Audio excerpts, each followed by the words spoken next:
Hello all, and welcome to this evening's beer review. It's a little bit past 8:30, almost 8:40 in the evening, and I am ready for some beer because I am ready for some dinner after this particular beer. Yes, indeedy, I have some nice pork belly stew. Quite looking forward to it. So, what am I going to dub this review? Well, I am going to dub it the gift review, and you'll see why within the next few episodes or so. Yeah? But anyways, what are we reviewing tonight?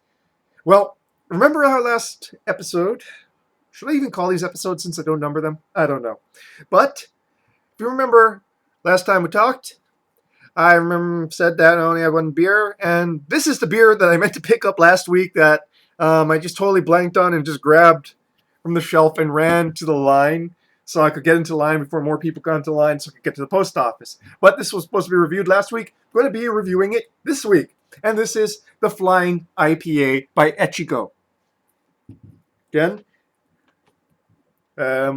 a craft brewer from Niigata, Japan. Now, this is a 5.5 ABV beer. And, don't know how old it is. They use a numeric code that's, not really describable. Comprehensible, I should say. Oh, and it looks like they raise a ABV a little bit. So on most reviews and on other cans I've seen, it's 5.5, but this one is 6.0. Interesting. So, without much further ado, let's go and pour this one out, shall we?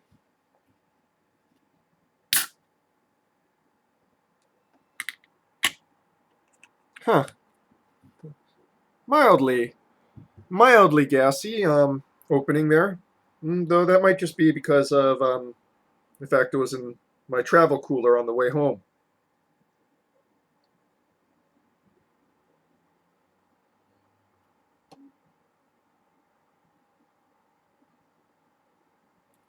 Okay. So, golden orange, clear. 2 fingers here of thick, fluffy, off-white head. Got some pine needles.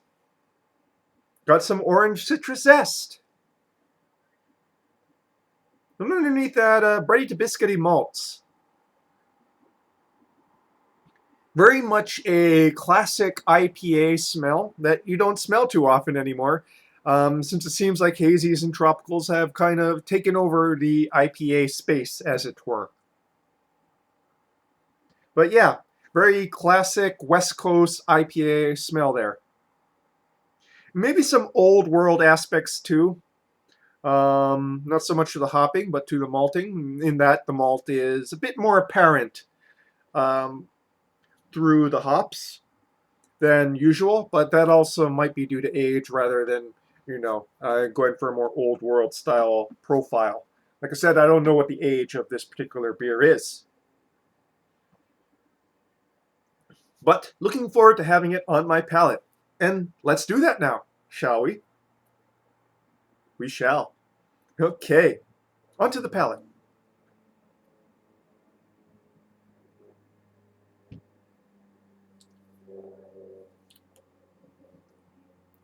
Yeah, I can tell this one is well, not really fresh, still fairly fresh. There's still quite a bit of bitterness right there on the forward part.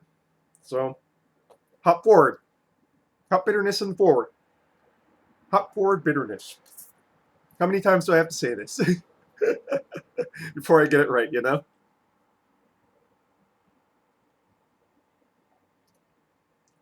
Pretty soft carbonation bite.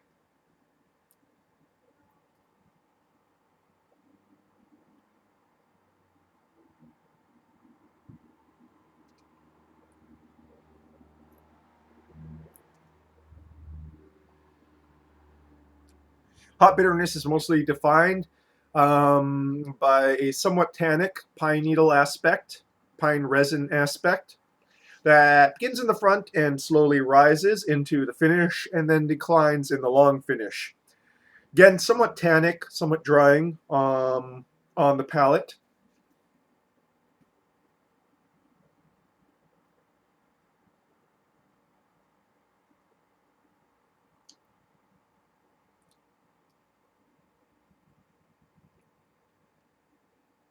Alpha oils must be pretty high because mouthfeel feels thin, but it shouldn't feel thin at 6.0.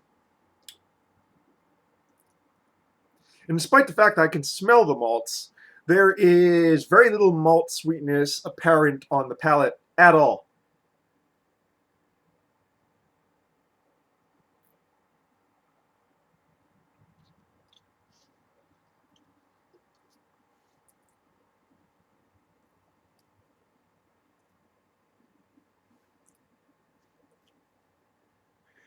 Some hints of orange emerge, orange zest emerge in the long finish, kind of poking its head out in between that pine needle, pine resin sort of bitterness.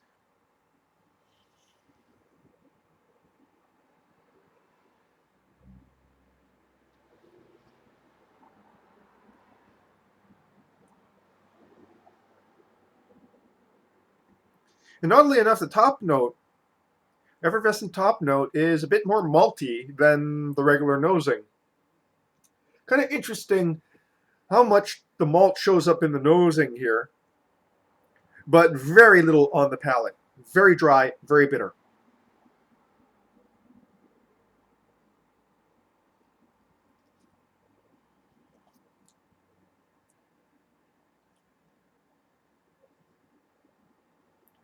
I wouldn't say this is a particularly outstanding example of the West Coast style, but in the context of Japanese craft brewing, this is probably something that is very shocking to your average Japanese drinker who is used to incredibly crisp, incredibly clean finishing rice lagers.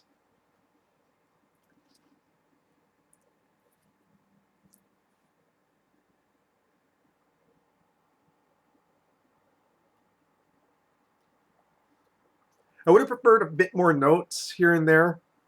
Um, as it warms up, getting a little bit more, not the sweetness of the malt note, but it's kind of showing up flavor wise on the palate a little bit as it warms up. But going back to what I was saying before, I would have preferred a little bit more complexity here, but you know, within the context of this being a Japanese beer,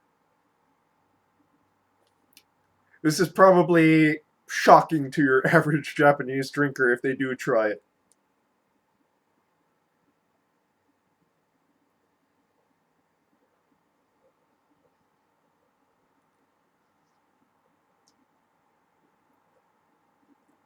Malts definitely have almost a caramelized note to it.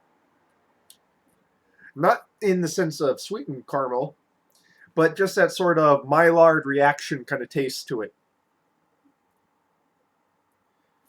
Excuse me. Just killing a roach there.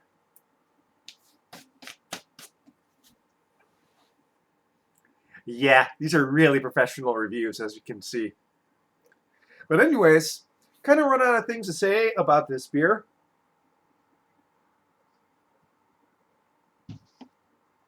It's not going to blow your mind. It has some really nice can art. In fact, I didn't go and read the can art. I should probably go and say here. It's very English at a bit. Our dream is just beginning. So grammatically correct, but yeah, enigmatic to say the least.